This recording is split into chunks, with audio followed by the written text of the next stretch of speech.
नमस्कार, मैं हूं संजय शर्मा। आप देख रहे हैं 4 PM न्यूज नेटवर्क। महाराष्ट्र के चुनाव बिल्कुल सिर पर आ गए हैं और राजनीति उतनी तेज होती जा रही है। लेकिन महाराष्ट्र से पहले मैं आपको केरल ले चलता हूं। केरल से एक बड़ी धमाकेदार खबर है। राजीव रंजन जी नागपुर में रहते हैं। संघ में उनके बहुत जबरदस्त सूत्र हैं। संघ की कई बड़ी खबरें उन्होंने हमारे चैनल पे बताई हैं, एक्सक्लूसिव खबरें बताई हैं। अब उनके पास एक संघ आरएसएस का केरल प्लान आया है, जिसका खुलासा उन्होंने किया है। आरएसएस केरल में एक नया प्रयोग करना चाहता है। दरअसल केरल ने बीजेपी और आरएसएस के पसीने छुड़ा दिए हैं। देश का सबसे ज्यादा बौद्धिक राज्य है, सबसे ज्यादा पढ़े लिखे लोग हैं, इसीलिए वहां पे हिंदू मुसलमान नाम की कोई दाल गलती नहीं है। सब प्यार से रहते हैं, सब भाईचारे से रहते हैं। अब ये बात भला संघ को, बीजेपी को कहां बर्दाश्त कि कहां पे कोई गर्मी ना पैदा हो, कोई तड़कड़ाहट पैदा ना हो, जहां पे नारे ना गूंजे कि बटोगे तो फिर कटोगे। लिहाजा आरएसएस ने एक प्लान तैयार किया है। राजीव रंजन से बातचीत में आज इस पूरे प्लान का खुलासा हुआ है। आप सुनेंगे तो आप हैरान हो जाएंगे कि कितना खतरनाक प्लान है। महाराष्ट्र में क्या शरद पवार शिंदे के 8 सांसदों को तोड़ सकते हैं? और शिंदे की हालत सांप छुछुंदर वाली हो गई है। राजनीति में कितना उलझ रहे हैं। बहुत रोचक बातचीत है मेरी और राजीव रंजन की। मेरे आपसे रिक्वेस्ट है, पूरी बातचीत सुनिएगा। आपको बहुत रोचक और बहुत जानकारी भरी लगेगी कि गडकरी और देवेंद्र फडणवीस आजकल कर क्या रहे हैं, क्या खेल कर रहे हैं बीजेपी में। चलते हैं राजीव रंजन जी के पास। आपसे रिक्वेस्ट है, चैनल को ज्वाइन करना और सब्सक्राइब करना ना भूलें। 4 PM न्यूज नेटवर्क में स्वागत है राजीव रंजन जी आपका। आपने मुझे जो फोन पे बात बताई वो बिल्कुल रोंगटे खड़े कर देने वाली बात है। क्या प्लानिंग संघ करता है और क्या प्लानिंग भारतीय जनता पार्टी पीछे से करती है? मैं चाहता हूं कि आपके मुंह से दर्शक सुने कि केरल में, जहां पे दूर दूर तक बीजेपी का या राष्ट्रीय स्वयंसेवक संघ का कोई जनाधार नहीं है, केरल जैसा राज्य जहां की सोच बहुत अच्छी है, सबसे ज्यादा पढ़े लिखे लोग हैं, बीजेपी ने लाख सिर पटक लिया कि केरल में एंट्री हो जाए, लेकिन केरल में घुस नहीं पाई भारतीय जनता पार्टी। वहां केरल में एक बड़ा प्लान जो आप बता रहे हैं कि वो होने जा रहा है, तो मैं चाहता हूं कि केरल में क्या धमाका करने जा रहा है राष्ट्रीय स्वयंसेवक संघ आरएसएस, क्या है उसके पीछे की प्लानिंग। आज दर्शक चौंक जाएंगे। राजीव जी जरा मुझे डिटेल में मेरे दर्शकों के लिए बताइए कि ये सूचना कहां से आई, केरल का क्या खेल है और क्या करने जा रहा है आरएसएस केरल में।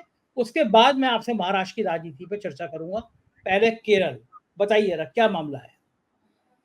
देखिए, बहुत ही पोएटिक जस्टिस है ये। एक कम्युनिस्ट रूल्ड स्टेट, जहां पे एकमेव स्टेट पूरे इंडिया में जहां पे कम्युनिस्ट लोगों का शासन है। और जो कम्युनिस्ट लोगों के क्या बोला जाए, मतलब बाइबल जिन्होंने लिखा है, कार्ल मार्क्स जी, उन्होंने ये सिद्धांत दिया था कि यदि सत्ता प्राप्त करनी है तो इकोनॉमिक संसाधन जो है, आर्थिक संसाधन, उस पर पहले कब्जा करना जरूरी है। आर्थिक संसाधनों पे यदि आपका पूरी तरीके से नियंत्रण है तो आपके हाथ में सत्ता आने में ज्यादा समय नहीं लगेगा। और ये पोएटिक जस्टिस दक्षिणपंथी ताकतें, जो हमेशा से साम्यवादी ताकतें या लेफ्ट लीनिंग वाले लोगों के अगेंस्ट में रहती है, राइट विंग थॉट जो है, ऐसे राइट विंग थॉट्स की जो पुरोधा है भारत में राष्ट्रीय स्वयंसेवक संघ, ये 1000 सुपरमार्केट और हाइपर मार्केट केरल में खोलने वाला है कोऑपरेटिव मॉडल में। और हजार। हर पंचायत, जी हर पंचायत में राष्ट्रीय स्वयंसेवक संघ के अपने जो है सुपरमार्केट या हाइपर मार्केट रहेंगे, जिसको राष्ट्रीय स्वयंसेवक संघ के जो स्वयंसेवक हैं और उनसे जुड़े हुए जो लोग हैं, यही उनको चलाएंगे। संजय जी, ये अभी तक कहीं पे भी आपको यूट्यूब पे ये न्यूज नहीं मिलेगा, एक्सक्लूसिव है। और आपको मैं ये बता रहा हूं कि मैंने आरएसएस के कई बड़े पदाधिकारियों को फोन किया और वो एकदम चुप्पी बनाए हुए हैं। वो एकदम, मतलब इसको बड़ा बड़ा ही क्लोजली गार्डेड सीक्रेट, बड़े ही तरीके से जो है वो इसको लेके जाना चाह रहे थे। ये समाचार जो है ये मिला मुझे अपने स्रोतों के द्वारा। और आपको ये बताना चाहूंगा कि यदि आरएसएस ने ऐसा कर लिया, क्योंकि देखिए दक्षिण ही एक ऐसा है, कर्नाटका को यदि निकाल दे, भारत का भूखंड, जहां पर अभी तक इनरोड्स जो हैं वो राष्ट्रीय स्वयंसेवक अच्छे से बना नहीं पाए। त्रिशूर में भले बीजेपी जीता है एक सीट, परंतु वो भी एक्टर थे, ठीक है, जिनके कारण जीत गया।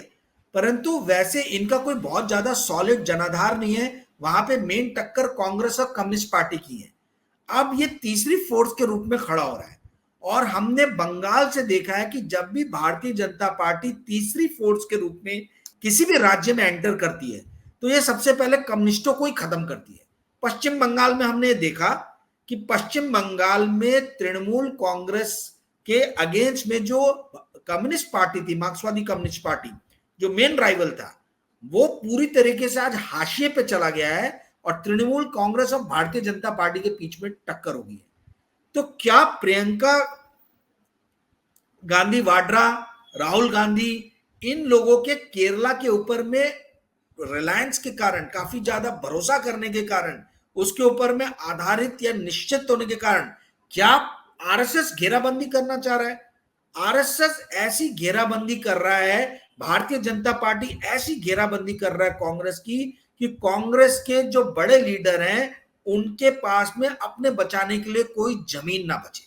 ठीक है, यूपी के अंदर में हमने देख ही लिया है, यूपी से केरल आए, अब केरल में भी ये लोग चारों तरफ से जो है वो एक ये खींच रहे हैं, क्या बोला जाए, एक तरीके से जो है वो चाक चौबंदी कर रहे हैं कि ये इनरोड्स बनाए और कांग्रेस को रोक दे वहीं पे।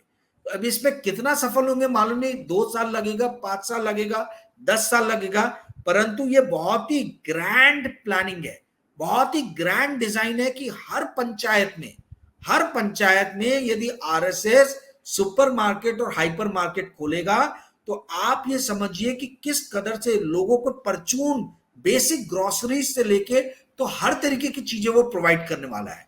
और देखिए इसमें एक चीज आपको और नजर आएगी कि साउथ में, केरल में और दक्षिण भारत में अदानी ने पिछले दिनों में काफी पोर्ट्स खरीदे हैं, तो इनको चाइना से सस्ता माल भी इंडिया में लाने में कोई बहुत ज्यादा मुश्किलें नहीं जाएंगी। तो पूरा एक इन्होंने एक सिस्टम बना दिया है, एक ऐसा सिस्टम बनाया जिसके थ्रू जो है ये केरल में एक बार घुस गए सुपरमार्केट, हाइपर मार्केट के भरोसे, तो बहुत ही तेजी से इनके व्यापार का प्रचार प्रसार होगा।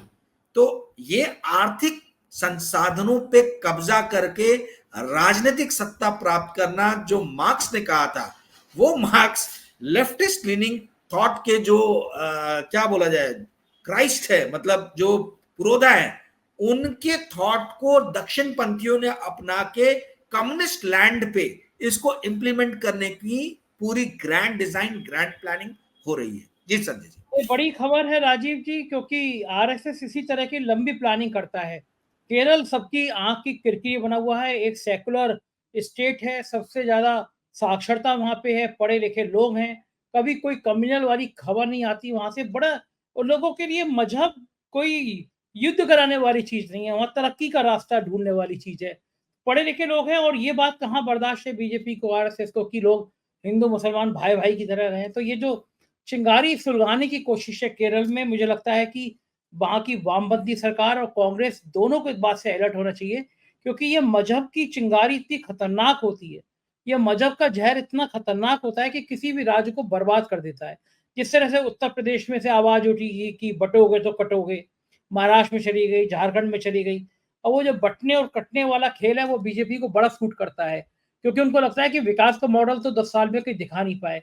तो इस तरह की मजहबी उन्माद वाली बातें करो जिससे भाई भाई के बीच में गैप बना रहे। तो ये केरल की बड़ी खतरनाक खबर है कि वहां के स्वयं सेवकों को आगे किया जाएगा, पीछे संघ रहेगा। आपकी जो सूचना है उसके हिसाब से पुष्टि होना बाकी है, अभी मैं बता दूं, क्योंकि संघ का कोई भी आदमी इस खबर की पुष्टि नहीं कर रहा है। राजीव रंजन जी ने कई बार कहा, मैं फिर रिक्वेस्ट करूंगा संघ के प्रवक्ता की तरफ से, अगर इस बात में गलत है तो वो मुझे खंडन लिख के भेजें, हम उसको भी प्रचारित करेंगे। मैंने भेजा है। मैंने जो आरएसएस के नेशनल स्पोक पर्सन है उनको मैंने कल मैसेज भेजा, सुनील आम्बेकर जी, उनको कल मैंने फोन भी किया, उनको फिर मैंने आज दिन में फोन किया, शाम में फोन किया, मैसेज का रिमाइंडर दिया, बट वो रिस्पॉन्ड नहीं कर रहे। यानी आप इससे समझ जाइए कि कितना ज्यादा जो है इस चीज के ऊपर में, या तो खंडन कर दें कि गलत न्यूज है, पर ना वो खंडन कर रहे हैं, ना वो हामी भर रहे हैं, वो कुछ रिस्पॉन्ड ही नहीं कर रहे, फोन ही नहीं उठा रहे, ना मैसेज का जवाब दे रहे। ऐसा होता नहीं कभी। हाँ, ऐसी खबरें जब सामने आ जाती हैं तो लोग चौंक जाते हैं कि राजीव रंजन तक ये खबरें पहुंच कैसे जाती हैं, तो क्या क्या खंडन करें और क्या वो करें। चलिए लौटते हैं राजीव भाई महाराष्ट्र की खबर पे। नागपुर से शुरू करते हैं। आप नागपुर में रहते हैं, नागपुर में संत का गढ़ है, वहीं गडकरी, वहीं देवेंद्र फडणवीस और वहीं बीजेपी की राजनीति का गढ़ नाभि। क्या स्थिति है? गढ़ नागपुर से कुछ खबरें अच्छी नहीं आ रही हैं बीजेपी के लिए। जंग थमी, जंग जारी है और जंग आगे रहेगी या ठीक-ठीक खबरें नागपुर और बाकी महाराष्ट्र से आ रही हैं? आपके पास क्या फीडबैक है महाराष्ट्र के चुनाव को लेकर? संजय जी, आपको जान के आश्चर्य होगा कि नागपुर से भाजपा के मतलब महाराष्ट्र के जो डिप्टी सीएम हैं, जो पहले सीएम हुआ करते थे, देवेंद्र फडणवीस जी, वो आते हैं। और नागपुर से ही लगभग आप समझ लीजिए कि जो उनके स्टेट प्रेसिडेंट है चंद्रशेखर बावनकुले, कामठी से जीतते, पहले कामठी नागपुर लोकसभा का ही कंस्टिट्यूएंसी था, बाजू में करके रामटेक में कर दिया उसको। तो जो प्रेसिडेंट है भाजपा के, वो भी यहीं से आते हैं। अब डिप्टी सीएम और भाजपा का प्रेसिडेंट, ये दो सबसे बड़ी पोस्ट हुई भाई, इससे बड़ा तो और कुछ पोस्ट हो ही नहीं सकता है। ये दो पोस्ट होने के बाद भी नागपुर में 6 विधानसभा की सीटें हैं और रामटेक में 6 विधानसभा की सीटें नहीं 12 हैं। 12 में से भारतीय जनता पार्टी ने अभी तक सिर्फ और सिर्फ 6 सीटों पे अनाउंसमेंट किया है। ठीक है, नागपुर के अंदर में जो अन्य 3 सीटों पे भाजपा लड़ने वाली है, भाजपा ही लड़ेगी, उनका कोई दूसरा सहयोगी दल नहीं लड़ने वाला। वेस्ट नागपुर, पश्चिम नागपुर, आपका मध्य नागपुर और नॉर्थ नागपुर, ये तीनों पे अभी तक भारतीय जनता पार्टी ने अपने प्रत्याशी नहीं दिए और 2 दिन रह गए नामांकन समाप्त होने की डेट। नॉमिनेशन फाइलिंग के सिर्फ अब 2 ही दिन बचे।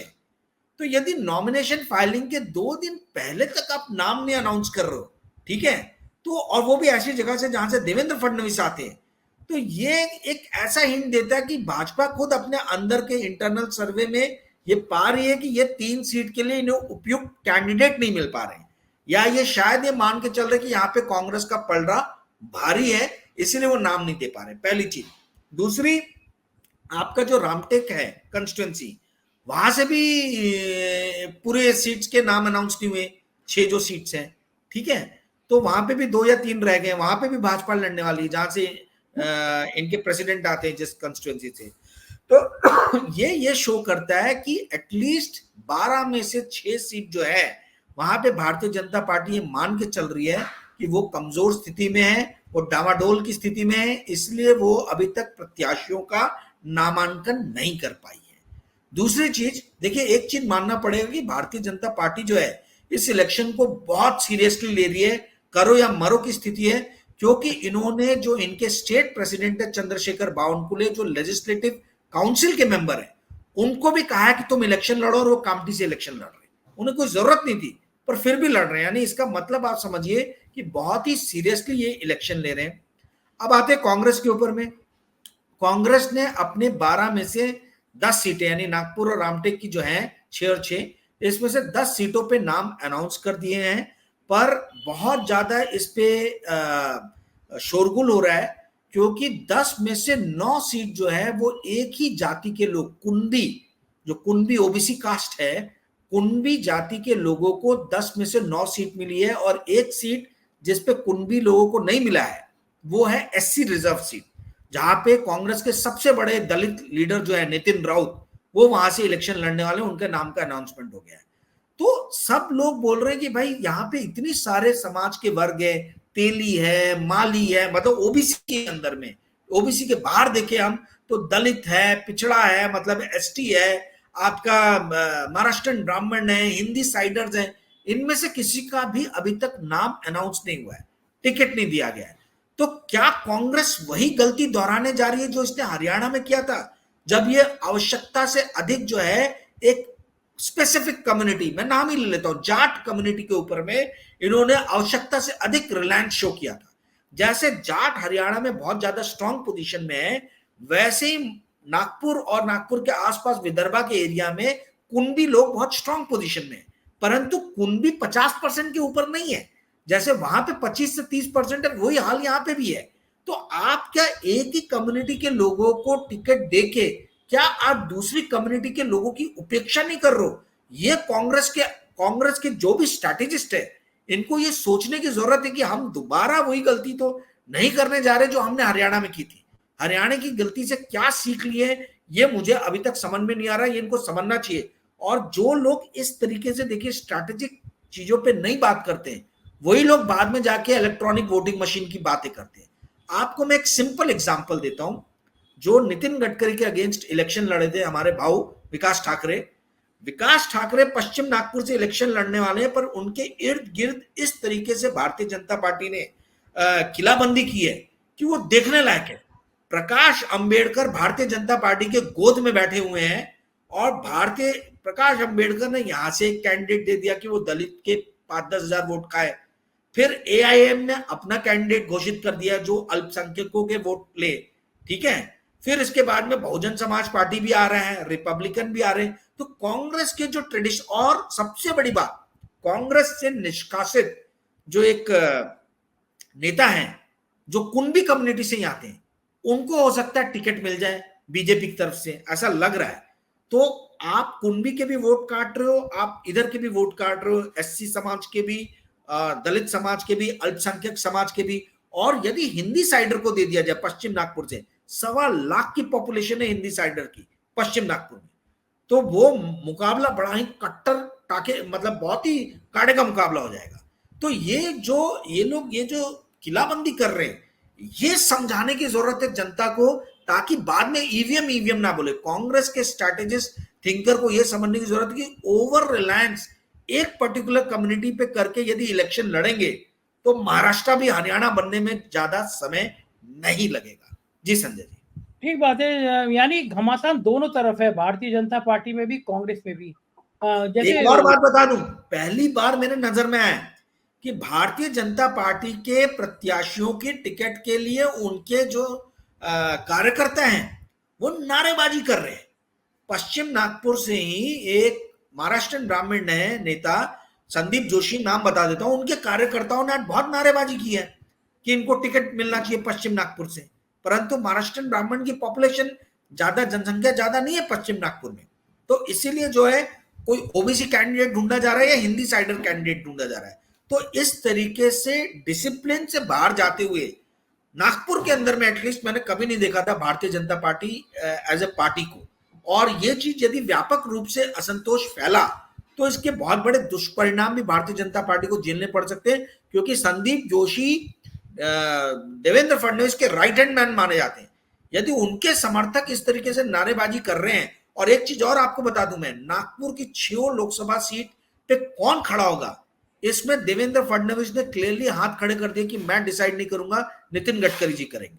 तो नागपुर की 6 सीट जो है वो नितिन गडकरी जी डिसाइड कर रहे हैं, और देवेंद्र फडणवीस के जो राइट हैंड मैन है उनके कार्यकर्ता जो है वो नारेबाजी कर रहे हैं कि हमारे नेता को जो है टिकट दिया जाए। तो ये बड़ा ही जो है, ये समझ में आ रहा है कि किस तरीके का खेल चल रहा है। ये कहीं और आगे ना फैल जाए, व्यापक रूप ना ले ले, ये देखने वाला विषय होगा आने वाले दिन। बिल्कुल ठीक कह रहे हैं, दोनों तरफ से घमासान है। इस बीच में जो सहयोगी दलों के लिए सीटें छोड़ी गई थी वो भी तय नहीं हो पा रही। जैसे मुंबई में एक बड़ी इंपॉर्टेंट सीट थी अणु शक्ति नगर, वहां पे यूथ विंग के एक समाजवादी पार्टी के अध्यक्ष थे फहाद जी, वो सौरभ भास्कर के हस्बैंड भी हैं फहाद, और वो समाजवादी पार्टी सीट पा रहे थे, लेकिन वो सीट एनसीपी की थी। एनसीपी के विधायक थे जो बाद में अजीत पवार के साथ चले गए।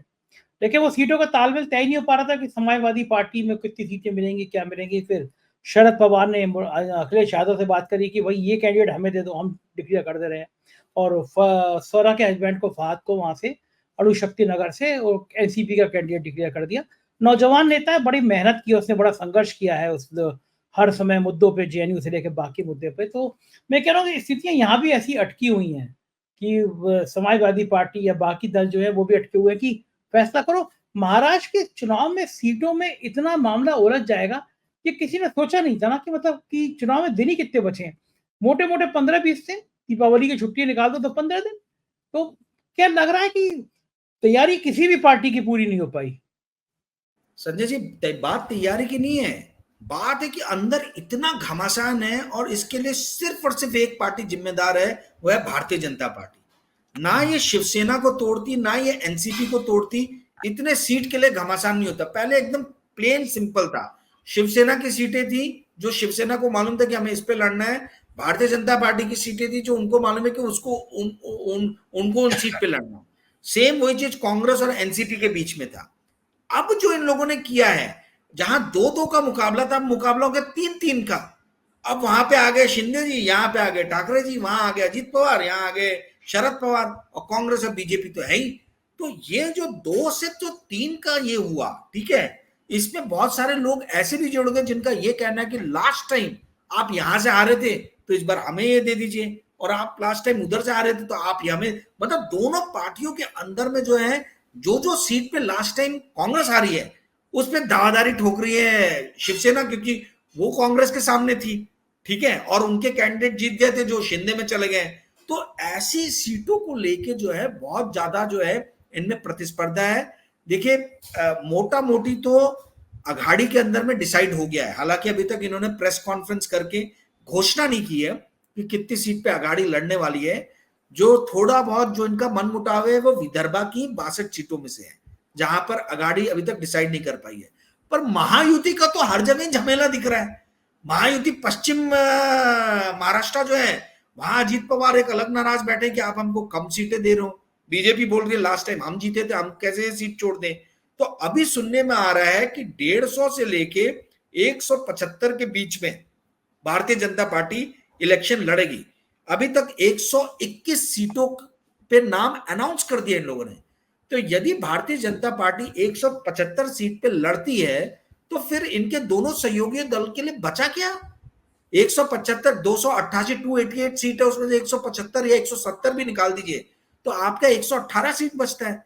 यानी कहीं ना कहीं भारतीय जनता पार्टी ये कोशिश कर रही है कि 144 का जो मैजिक फिगर है ना, वो ये कैसे भी अपने दम पे अचीव कर ले 175 170 पे लड़के, और यही अंदर से डरा रहा है शिंदे जी को भी, और यही अजीत पवार के लिए भी जो है काफी ज्यादा एक चिंता का विषय बना हुआ है। कांग्रेस और उद्धव ठाकरे और शरद पवार इन लोगों को मालूम है कि ये इनके सर्वाइवल का बैटल है। ये फाइट जो है it is mother of all battle for at least Shivsena Uddhav Thackeray and for your Sharad Pawar जी।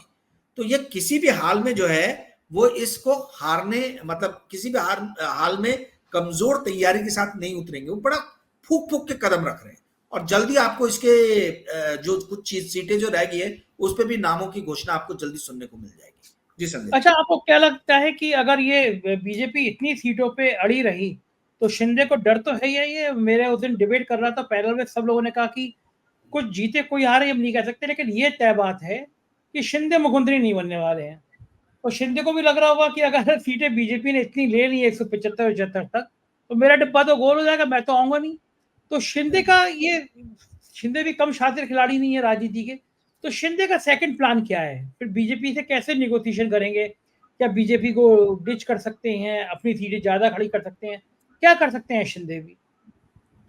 देखिए शिंदे जी पे मैं जवाब देने के पहले अभी जस्ट मेरे को ये आया मैसेज नोटिफिकेशन कि जो कांग्रेस की एक सीट भी जो रह गई थी रामटेक से है उमरेड, वहां से भी नाम अनाउंस कर दिए। तो कांग्रेस बहुत फास्ट फास्ट काम कर रही है। वो एससी रिजर्व सीट थी तो उस पर नाम अनाउंस हो गया है, और चंद्रपुर, बल्लारपुर, वरोरा जो आसपास की सीटें थी उस पर भी नाम अनाउंस हो गया है। तो एटलीस्ट ये अभी लेटेस्ट ये है। अभी आते हैं आपके सवाल पे कि शिंदे जी, देखिए शिंदे जी अब ना शिवसेना में जा सकते हैं, ठीक है, और अगर उनको सीएम नहीं बनाया तो उनको सेकंड फिडल, मतलब उनको, उनके पास ऑप्शन क्या है? उनको जो है जैसे देवेंद्र फडणवीस ने भूमिका निभाई डिप्टी सीएम की, वैसे डिप्टी सीएम बन के रहेंगे। और खुदा ना, देखिए उनके पास में कुछ नहीं तो 8 लोकसभा के सांसद हैं, 7 या 8 लोकसभा के सांसद हैं। तो इतने सांसद होके बीजेपी भी उनको निग्लेक्ट तो नहीं करेगी, बीजेपी निग्लेक्ट नहीं करेगी। लेकिन मुझे बताइए राजीव जी, जिस तरह से शिंदे को तोड़ दिया था, ऑपरेशन लोटस कर दिया था, बीजेपी तो किसी को नहीं छोड़ती है ना। शिंदे को भी ये लग रहा होगा कि दाएं बाएं का तो ये 8 सांसद है कि ये 8 के 8 सांसद बीजेपी में दिखाई ना दे, टाटा बाय बाय कर दे शिंदे। और कहीं ऐसा हो जाए कि शरद पवार ने 8 तोड़ लिए तो सवाल तो ये भी है भाई यहाँ भी तो शरद पवार है ना। मतलब ये भी समझने वाली बात है, अजीत पवार जो इतने गाजे बाजे के साथ सारे सीनियर लीडर्स को लेके गए थे, धनंजय मुंडे से लेके तो छगन भुजबल तक, उनको एकदम पानी, सुनील तटकरे सिर्फ एक लोकसभा जीत पाए, बाकी तो सब हार गए। तो आप ये समझिए कि पावर में रहने के बाद भी यदि अजीत पवार की यह हालत कर दी है शरद पवार ने, तो यदि कांग्रेस, उद्धव ठाकरे और शरद पवार जी मिलकर सरकार महाराष्ट्र में बना लेते हैं तो इसकी सबसे पहली कैजुअलिटी जो है वो शिंदे जी होंगे। मार्क माय वर्ड्स, मैं आज आपको बता रहा हूं, शिंदे जी के जो 8 सांसद है वो 8 सांसद भी इनके साथ रहेंगे कि नहीं रहेंगे उसका कोई भरोसा नहीं है। इसलिए मैं बार बार आपको बोल रहा हूं कि महाराष्ट्र का इलेक्शन बहुत इंपॉर्टेंट है। ये स्टेट का इलेक्शन आपके सेंट्रल की इसको बहुत बुरी तरीके से इंपैक्ट कर सकता है। तो यदि आप ये समझिए कि शिंदे का बहुत अगर परफॉर्मेंस खराब रहा इस स्टेट इलेक्शन में तो सेंटर की भी राजनीति में आपको इसका बहुत बड़ा असर नजर आएगा। Shinde is the most soft target यदि वो विधानसभा में सशक्त रूप से उभर के नहीं आ पाए तो। जी संजय जी, कितना वो ताज्जुब लगता होगा कि एक आदमी मुख्यमंत्री है, उसको लग रहा होगा कि 1 महीने बाद पूरी संभावना है इसकी मैं मुख्यमंत्री नहीं रहूँगा। नेताओं का भी कितना कलेजा होता है, कोई और आम आदमी हो तो उसका ब्लड प्रेशर हाई हो जाए कि भैया अब मैं नहीं रहूँगा, अब मैं हट जाऊँगा, लेकिन नेताओं का कलेजा देखिए, कोई फ़र्क ही नहीं है उन पे कि भैया ठीक है मुख्यमंत्री नहीं रहूँगा, कुछ और पे रहूँगा, तिकड़ा में करते रहते हैं। क्या लग रहा है उनको नींद आ रही होगी आजकल नेताओं को, महाराष्ट्र के नेताओं को नहीं आ रही होगी? संजय जी इतना ज्यादा पैसा बहाया जा रहा है, आप मतलब सोच भी कल्पना भी नहीं कर सकते। यहाँ बस्तियों के अंदर में मतलब जिनके पास पैसा है भरपूर पैसा बहा रहे हैं, और यदि भरपूर पैसा बहाने के बाद में रिजल्ट उनके फेवर में नहीं आएगा तो आप समझिए कि ये तो डेड इन्वेस्टमेंट हो गया। भाई ये इन्वेस्टमेंट तो डेड हो गया ना, मतलब एक बार आपने पैसा लगाया, इलेक्शन हार गए तो कहानी खत्म। तो आप ये समझिए कि भारतीय जनता पार्टी अपना पूरा दमखम लगा के इस इलेक्शन में कूद रही है, और आप ये समझिए कि लोगों को भी एक मौका मिलता है 5 साल में, वो भी इसको कोई हाल में छोड़ना नहीं चाहते। तो जो नेता जितना लुटा रहा है जनता भी दोनों हाथ से जो है उस चीज को ले रही है, इसमें भी कोई दो राय, कोई दो शक नहीं है। पर आपका ये कहना सही है कि नेताओं की नींद उड़ी है, हवाइयां उड़ी हैं, क्योंकि उनको समझ में नहीं आ रहा है कि ये जो इन्वेस्टमेंट कर रहे हैं वो लोग इन्वेस्टमेंट अपने पैसे से कर रहे हैं कि किसी और, आई डोंट नो, पर जो पैसा बहाया जा रहा है वो पैसे ने यदि रिजल्ट उनके मन मुताबिक नहीं दिया तो फिर इसकी भरपाई कैसे करेंगे ये लोग, मुझे नहीं मालूम। मतलब आई मीन सोसाइटी कहीं इसका भारी नफा नुकसान जो है झेलने के लिए तैयार रहे, मेरा ऐसा कहना है। देखिए at the end of the day RSS का जो पहले आपने क्वेश्चन पूछा या ये जो आपने लास्ट में क्वेश्चन पूछा, इन सब प्रश्न के मूल में जो है वो है पैसा, इन्वेस्टमेंट। ठीक है, नेता यदि पैसा नहीं डाल रहे और हार जा रहे तो उनको कोई बहुत ज्यादा फर्क नहीं पड़ेगा। बैटल में एक आदमी जीतता है, एक आदमी हारता है। परंतु यदि आप भारी इन्वेस्टमेंट, भारी पैसा खर्च करने के बाद यदि आप हारते हो तो उसका दुख जो है वो कई दिनों तक, कई महीनों तक जो है आपके ऊपर में रहता है। तो लोगों को ये समझने की जरूरत है कि आर्थिक संसाधन और अर्थ जो है वही मूल में है पूरी की पूरी इस राजनीतिक परिक्रमा की। जी संजय जी, बिल्कुल ठीक बात है। बहुत-बहुत शुक्रिया राजीव भाई, आपने इतनी सारी जानकारी दी, बातचीत करी, आभार। तो ये थे राजीव रंजन जी, आपने सुना कि क्या ज़बरदस्त गेम प्लान है राजनीति का। मुझको यकीन है आपका प्यार मुझे मिलता रहेगा। चैनल को फिर एक बार रिक्वेस्ट है, सब्सक्राइब ज़रूर कीजिएगा। शुक्रिया, थैंक यू।